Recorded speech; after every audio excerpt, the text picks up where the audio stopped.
So the Warriors took a 3-1 lead. Golden State shot just over 43% from the field in Game 4, which might not sound dominant, but here's where it gets nasty for Houston. They nailed nearly 42% from deep and hit 13 threes. That's a 12-point gap from distance alone, even though they attempted fewer shots from behind the arc. The Rockets were more accurate from deep at 47.8%, but only attempted 23 threes.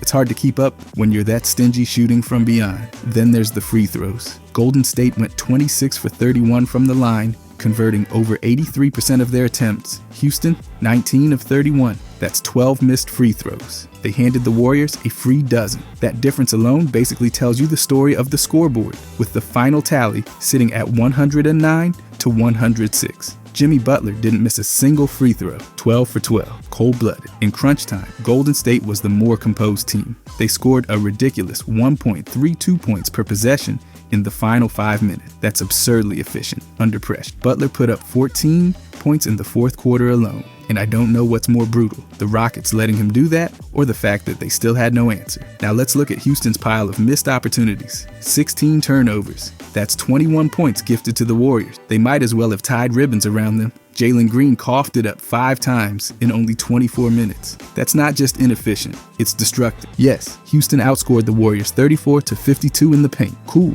they dominated inside. They even shot better from 3 and still lost. That's how badly they hurt themselves with the free throw gap, the turnovers, and being completely outclassed in the final minutes. That's how you lose a game, when you statistically dominate in a few key categories. That's why it's not enough to win isolated battles when you're hemorrhaging points in other areas. Jimmy Butler, absolutely ruthless. 27 points on just 12 shots. He went 7 for 12 from the field, perfect from the line, added 6 assists, 5 boards, 0 turnovers. He was +9 in 40 minutes. That's just steady leadership. He scored 23 of those points in the second half and 14 in the fourth. He closed that game. And yes, he sealed it with the rebound over Sengun with 4 seconds left. You can't out-tough that. Brandon Podds went ballistic too. 26 points, 5 board, 5 dime, 2 steals, shot 7 for 14 overall, and 6 for 10 from deep. You could argue he was the biggest swing factor in this one. The on-off numbers tell you the story, plus 12 with him out there. And he's now outscored Jalen Green's total series output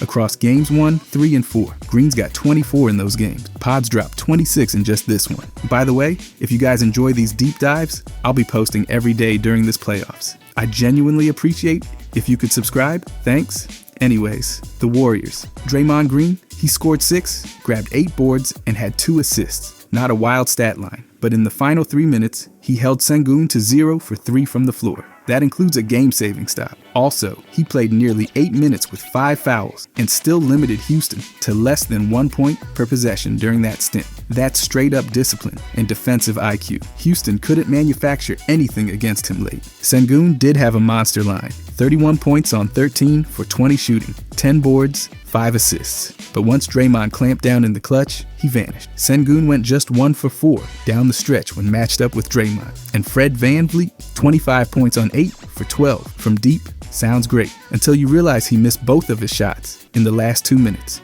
No closer in sight. Zooming out to the series, it's been a numbers clinic from Golden State. They're up 3-1, and their net rating in fourth quarters is +22. That means they're saving all their best stuff for the most important minutes. Houston's collapsed when it matters. They've now missed 22 free throws across games 3 and 4. 22. Meanwhile, Golden State's free throw shooting as a team is nearly 85% for the series. That's not just better, it's decisive. Defensively, the Warriors have targeted Jalen Green and suffocated him. He's averaging just over 11 points per game on 32% shooting. That's a total drop-off from his regular season average of nearly 25. Golden State's game plan is working, and he looks lost. They've also been forcing nearly 16 turnovers per game. That's Houston's second worst playoff turnover rate in franchise history. They're not just struggling, they're imploding under pressure. Golden State's defense isn't flashy, it's methodical, and it's exposing every crack. Podds' emergence isn't just a nice story. He's averaging 18.5 points on 50% from 3.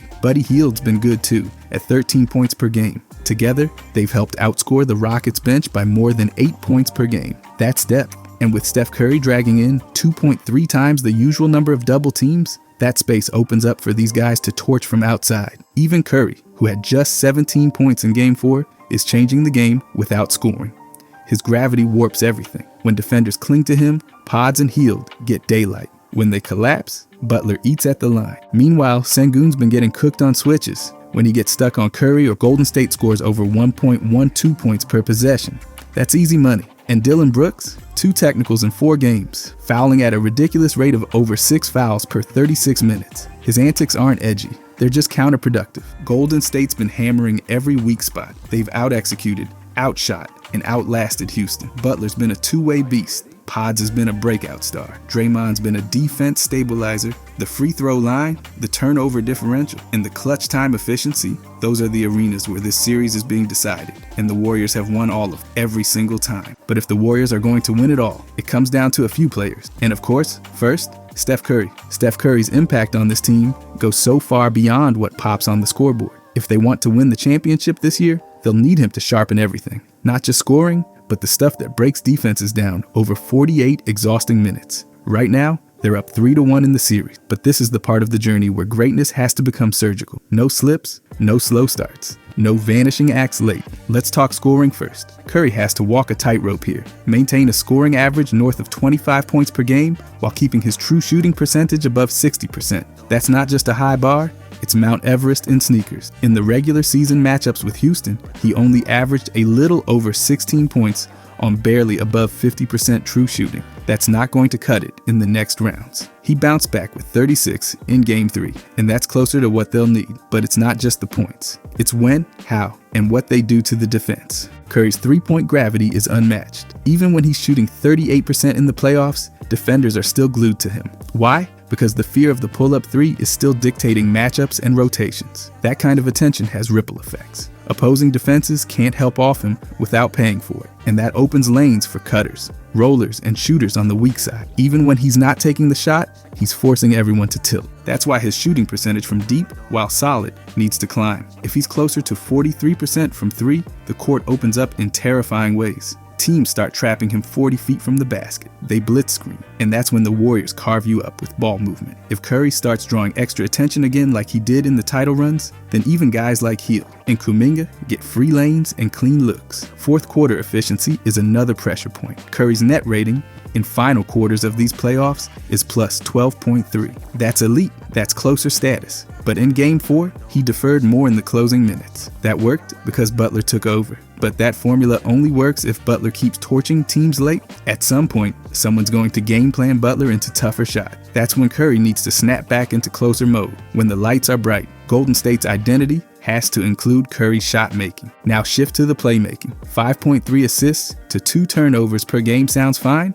but it's not enough in this system. The Warriors are turning the ball over more than 15 times per game against Houston. That's a fire alarm. Curry has to tighten his decision making, especially against traps and switch. His assist to turnover ratio needs to lean even more heavily toward efficiency, less risk, more control. And it's not just about the passes he makes, it's the movement. Curry runs almost 12 miles per 24 minutes of game action. That's exhausting to track. Defenders chase him through screens, off pin downs, around curls. He never stops moving. That's where the chaos happens. Amen. Thompson has looked gassed after trying to keep up. The sheer amount of space Curry creates by just existing off the ball is part of what powers this offense. That movement also forces opposing wings to think twice before helping in the lane. If they sag off, it's over. But again, that movement only works if the defense respects the jumper. If Curry's three-point shooting falls below 37%, teams might hedge toward the paint. That gums everything up. His off-ball gravity depends on consistent deep shooting.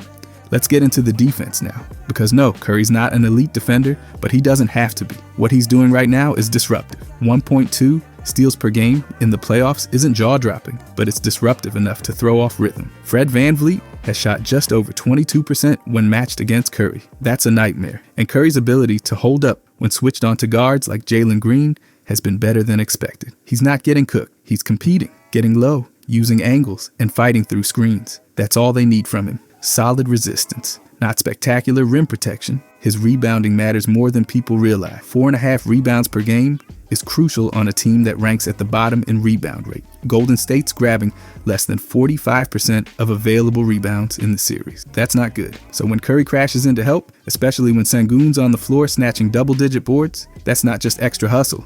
It's survival. 1 or 2 missed box outs could swing an elimination game. He's boxing out bigger guys just to neutralize possession gaps. Leadership is another layer. In Game 4, Curry took 13 shots, while Pods took 14. That's not indifference. That's leadership. He saw Pods had the hot hand and let him cook. You win titles by riding momentum, not by sticking to hierarchy. That kind of decision making comes from experience, letting the young guys breathe while stepping back but never checking out.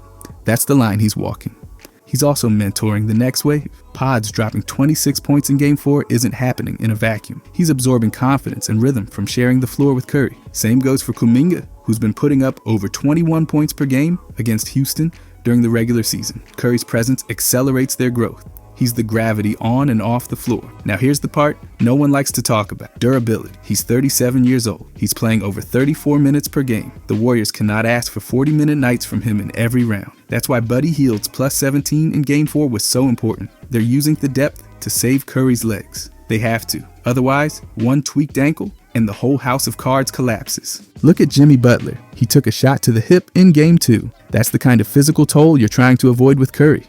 If he stays at full health and keeps his minutes in the low 30s through this round, they'll have a chance to unleash him later when the stakes peak. But if they overuse him now, that's playing with fire. Curry's value also comes in adjustments. He doesn't need to jack up 30 shots a night anymore. He's smart enough to read coverages and shift his focus. Sometimes that means orchestrating from the wing. Sometimes that means curling through the paint like a maniac and forcing switches. He's not married to one style. That adaptability is a weapon. So let's break down what they need clearly. Curry has to average over 25 points per game. He needs to shoot over 40% from 3. He's got to dish at least 5 assists while staying under 2.5 turnovers. His net rating in clutch moments needs to stay in the double digits. He has to keep moving more than any player. He's got to pull in rebounds, body up guards, and outthink teams defensively. And he has to do all that while staying upright, fresh, and ready to explode when it counts. It's not fair, but it's the job. And if Curry checks those boxes, the Warriors don't just have a shot. They might be the team no one wants to see. His gravity, his control, his spacing,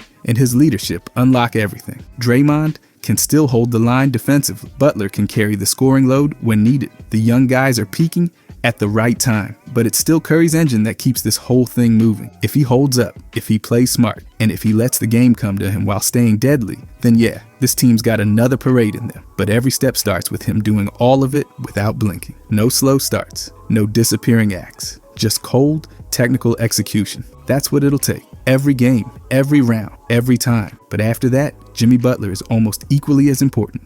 Jimmy Butler's presence on this Warriors team is like duct tape and fireworks rolled into one. He holds everything together and then detonates in the fourth quarter. If Golden State wants to lift another championship banner, they're going to need every single inch of Butler's complete, relentless game. He cannot just be a star. He has to be the problem other teams cannot solve. First things first, scoring in clutch performance. Butler has to keep pouring in 20 points or more per game while staying incredibly efficient. He has to shoot over 60% true shooting, or this whole formula starts cracking. Right now, across the Houston series, he is at 25 points per game on nearly 58% from the field. That is already brutal for defenders, but it is the late game carnage that matters most. 14 points in the fourth quarter of Game 4 tells you exactly how he breaks spirits. The Warriors need him to stay in that mode, where he is a wrecking ball in the final minutes. They need a plus 10 net rating and clutch time out of him. Not optional. Absolutely mandatory. If he dips in the clutch, Golden State risks surrendering the rhythm they spent 40 minutes building. And the free throw. My God, the free throws. Butler is automatic. Over the last 10 games, he has been shooting over 91% from the stripe. He went 12 for 12 in Game 4. Houston's disaster at the line only made his calm perfection look even more glaring. The Warriors need Butler to keep racking up at least 7 trips to the line per night. That punishes defenders. It racks up foul trouble. It halts runs. It creates easy points when nothing else is working. In playoff basketball, free throws are oxygen, and Butler is the tank. Now let's get into his playmaking. This team cannot win it all if Butler is not creating for others. Curry gets doubled out of existence against smart defenses. That is where Butler's 5.5 assists per game become lifeline. In Game 4, his 6 dimes included perfect kickouts and surgical entry passes. He is not just a scorer pretending to pass, he is a real secondary playmaker. Mismatch exploitation is another trick in his bag that they absolutely have to keep going. Butler bullies smaller defenders in the post. In Game 1 against Houston, he shot over 52% when backing down defenders. Every time he draws a double team on a post-up, someone like Curry, Hield, or Pods is getting a breathing room jumper. If Butler does not keep punishing switches and dragging help defenders out of position, the Warriors' spacing collapses. Defensively, Butler has to continue to be a bloodhound. His 1.4 steals per game are not window dressing.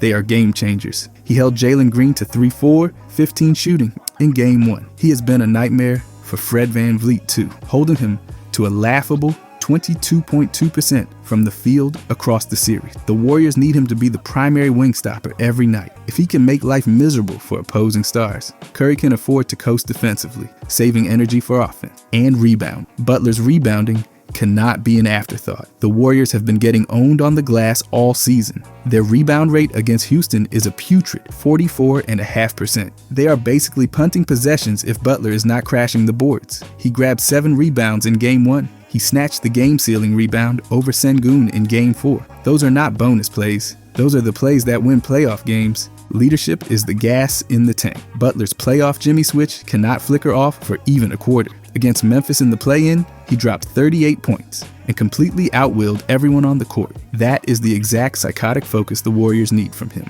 They do not need a guy who blends in. They need a guy who sets the tone physically and mentally. Veteran poise is a weird term, but Butler wears it like armor. He slows the game down. He draws contact. He forces referees to make decisions. He breaks up opposing runs with deliberate, punishing possession. Draymond Green called it controlling the chaos, and it is not some fake praise. It is real. Without Butler slowing games down at critical points, the Warriors' offense would spin out of control. Butler also has to stay on the floor. His pelvic contusion scare in Game 2 was a flashing red warning light. He gutted out 40 minutes in Game 4, but the Warriors need him to be available for every game going forward. They cannot afford more load management. They cannot spot other teams. Free games. They do not have the margin. Minutes management is real too. His regular season average was a manageable 31.7 minutes per game. That has climbed to 36 minutes in the playoffs. That is sustainable if he is healthy, but the moment it creeps higher, if he is logging 40 plus every other night, Golden State will be playing roulette with his health. And if he goes down, they go down. Butler also acts as the team's emotional compass. His intensity keeps the young guys wired in. His battles with Dillon Brooks show how he controls emotional tempos. Brooks tries to bait, flail, and distract. Butler just keeps hammering away until the opposition runs out of oxygen. If the Warriors want another ring, Butler needs to hit a few specific statistical benchmarks. He has to stay at 20 points or more per game. His field goal percentage has to be at least 50. His free throw shooting must stay over 85%. He needs to dish 5 or more assists every night. He must grab 5 or more rebounds. He has to generate at least 1.5 steals. And in clutch moments, he needs to lead a net rating north of +10. If he misses any of those targets, it is not panic time. It is collapse time. The bigger point is that Butler's role is not mechanical. It is emotional. It is spiritual. He is the violence, the calm, the fire, and the water. He gives the Warriors flexibility they have not had since their last title. Curry spaces the floor and creates gravity. Draymond locks up and sets brutal screens. Pods and Hield give them pop, but it is Butler who makes them feel inevitable. When the other team is gassed, when possessions turn into wrestling matches, when every shot feels like a root canal, that is when Butler thrives. That is when Golden State thrives through him. Without him setting that standard every game, without his physicality, precision, leadership, rebounding, free throw mastery, and fourth quarter supremacy, the Warriors are just another good team hoping for a lucky break. With him doing all those things, they are a hurricane with sneakers. They are the team no one wants to see. They are the grim reality that every opponent dreads. Jimmy Butler is the fuel, and he has to burn white hot from now until the final buzzer of the last game. Every play, every quarter, every night. No off switch, no excuses, no looking back. But then lastly, I think Buddy Hield is a huge X factor. Buddy Hield was a walking battery pack in Game 4. He lit up the box score in ways that go way beyond his 15 points. Let's start with the obvious. He hit 3 threes on 9 attempts. That's 33%, which looks pedestrian on paper. But the deeper impact wasn't about just the shots that went in. It was about the way Houston had to defend him every second he was on the floor. His presence alone forced them to stay honest. And that gave the Warriors all the room they needed to carve Houston up in the half court. Those 2 threes in the third quarter were bombs that slammed the brakes on a Houston run. They were momentum killers. That matters in playoff basketball, where energy swings are everything. And while the scoring was solid, what really stood out was the fact that Hield finished with a +17, the best plus-minus on the team. That tells you exactly how valuable his floor spacing and movement were to Golden State's overall success. When he was on the floor, good things happened, period. he's shooting 40% from 3 for the series. That's not just efficient, that's death to a defense that's already stretched thin, trying to contain Curry and Butler. When those two draw double teams, Hield becomes a nuclear option. You help off him, that's 3 points the hard way. Stay glued to him, that's a wide open lane for someone else. There's no winning that matchup. His spacing is a problem that no one has solved in this series. And then there's the defense. This isn't supposed to be his lane, but in Game 4, he straight up locked Jalen Green in a broom closet. Green scored 8 points on 10 shots and turned the ball over 5 times. That's not just a bad night, that's a meltdown. And Hield was right in his face all game. He added 2 steals, one of them a clean swipe in transition off Fred VanVleet. That kind of activity is a bonus most teams don't expect from a sharpshooter. In this playoff run, he's averaging over 1.5 steals per game. That's not a fluke. That's consistent, disruptive defense from a player who came into this series with a reputation as just a shooter. He's blowing that narrative out of the water, one deflection at a time. His mindset might be the most valuable thing of all. He kept firing, even after missing early. He took 15 shots total. That's the mentality the Warriors need. There's no fear in his game. He doesn't hesitate. He doesn't shrink. He just keeps applying pressure. That fearlessness embodies everything Steve Kerr loves about role players in the playoff. And then there's the locker room. You can't quantify what Hield brings to the team dynamic, but you can hear it. When Butler sat out Game 3, Hield jokingly referred to himself as Alfred, the sidekick taking care of Goth. That sense of humor isn't just entertainment. It keeps the group light, keeps the pressure from eating them alive. According to Draymond Green, Hield's vibe is huge for our aura. That's the kind of intangible that turns a locker room into a foxhole. You trust the guy next to you more when he's not playing scared. He's also been a reliable bench spark, 13.8 points per game against Houston. On top of shooting 40% from deep, that's serious production from a guy who doesn't even start. He's outscoring Houston's entire bench by over 8 points per game. That's the margin in most playoff games. And he's giving it to them with spacing, pace, and no wasted motion. Let's not forget what he did last postseason with Philadelphia. He dropped 20 in a Game 6 elimination battle. He didn't blink then, and he's not blinking now. He's not new to this. He knows exactly what it takes to score when every bucket is a fight. He's not just another rotation piece. He's playoff tested. That changes how Kerr deploys him in big moments. There's no hesitation in trusting Hield with the ball when the game tightens up. Now zoom out and look at the bigger picture. Hield is insurance for Steph Curry. When Curry gets smothered by doubles or trapped 30 feet from the hoop, someone else has to make teams pay. That's been Hield. With over 2,100 made threes in his career, he's 9th among active players. If a defense gives him a clean look, it's almost a guaranteed 3 points. That's not a luxury, that's a necessity in today's game. And he plays every night, literally, all 82 games this season. That's not a thing you can fake. On a team that's had to deal with injury after injury, including Butler's pelvic contusion and Draymond's foul trouble minutes, Hield's durability has been gold. You always know he's suiting up. That kind of reliability is almost extinct in this league. It also lets Golden State run smaller lineups without sacrificing spacing. Hield at 6'4" is a perfect fit in switch-heavy schemes. He can hold up against guards and wings, and because he can shoot from anywhere, teams can't load the paint. Against teams like Denver or Boston, where defensive size and help rotations kill static offenses, Hield becomes a pressure valve. He keeps defenders stretched and keeps the floor unclogged. The Warriors have been able to lean on him to give Curry and Butler some breathing room. His ability to work off ball, curl through screens, and get his shot off without needing much dribble time makes him a perfect puzzle piece in Kerr's system. He fits without demanding the ball. He doesn't stop the flow. He extends it. Now look at Game 4 again. Through this lens, he was a plus 17. That doesn't happen by accident.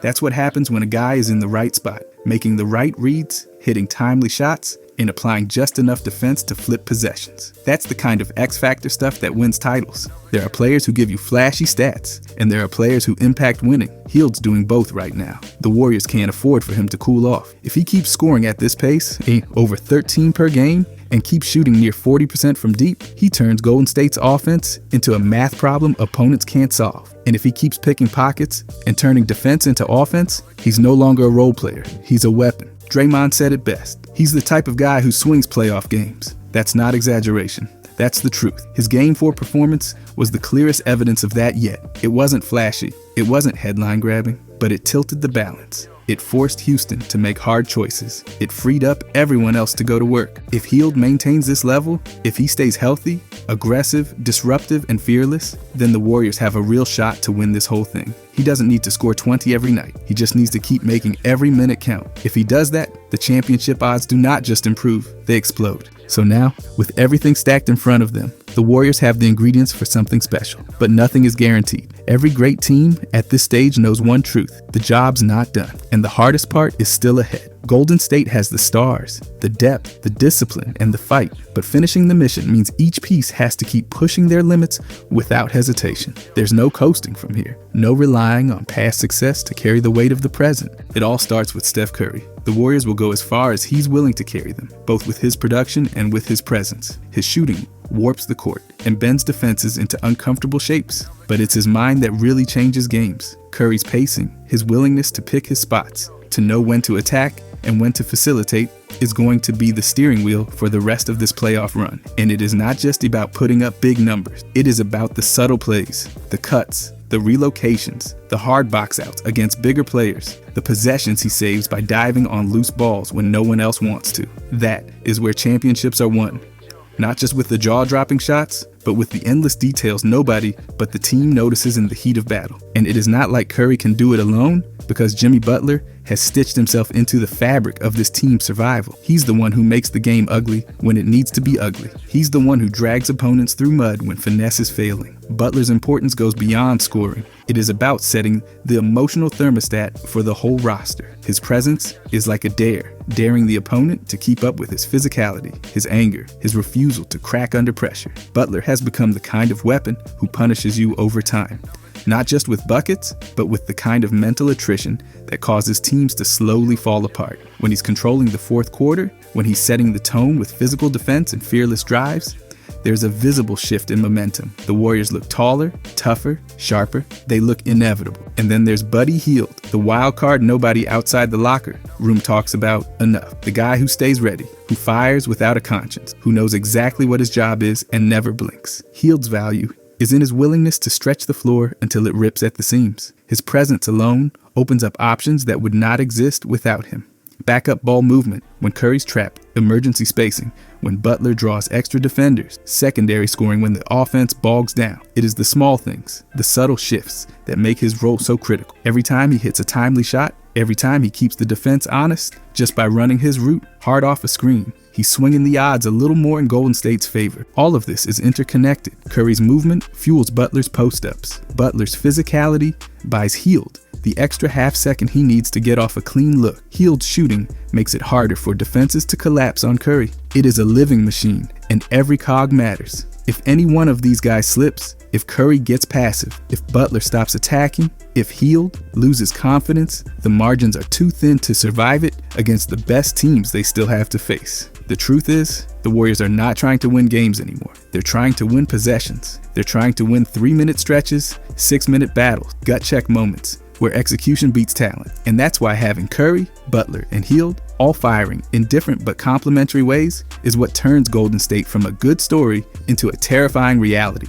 They don't need to be perfect every night, but they need to be relentless. They need to outthink, outwork, and outpunch every team standing between them and the trophy. Draymond Green is going to keep anchoring the defense. Brandon Podds is going to keep crashing into the spotlight like a player 10 years older. Jonathan Kuminga is going to have flashes where he looks like a future star, but it is the triumvirate of Curry, Butler, and Hield that holds the keys right now. They are the ones who set the standard, who control the flow, who carry the responsibility of not letting up, no matter how tempting it might be to glance at the scoreboard or look ahead to the next round. And they have to do it under the brightest lights, against the best athletes in the world, with entire franchises trying to tear them apart possession by possession. That's what makes championships rare. It's not just about being good. It's about being tougher than the situation, smarter than the moment, more disciplined than the temptation to take shortcuts. It's about having the cold-blooded will to execute when everybody else is running on fumes and self-doubt. So this is it. The Warriors are 3 wins away from making another run at greatness real.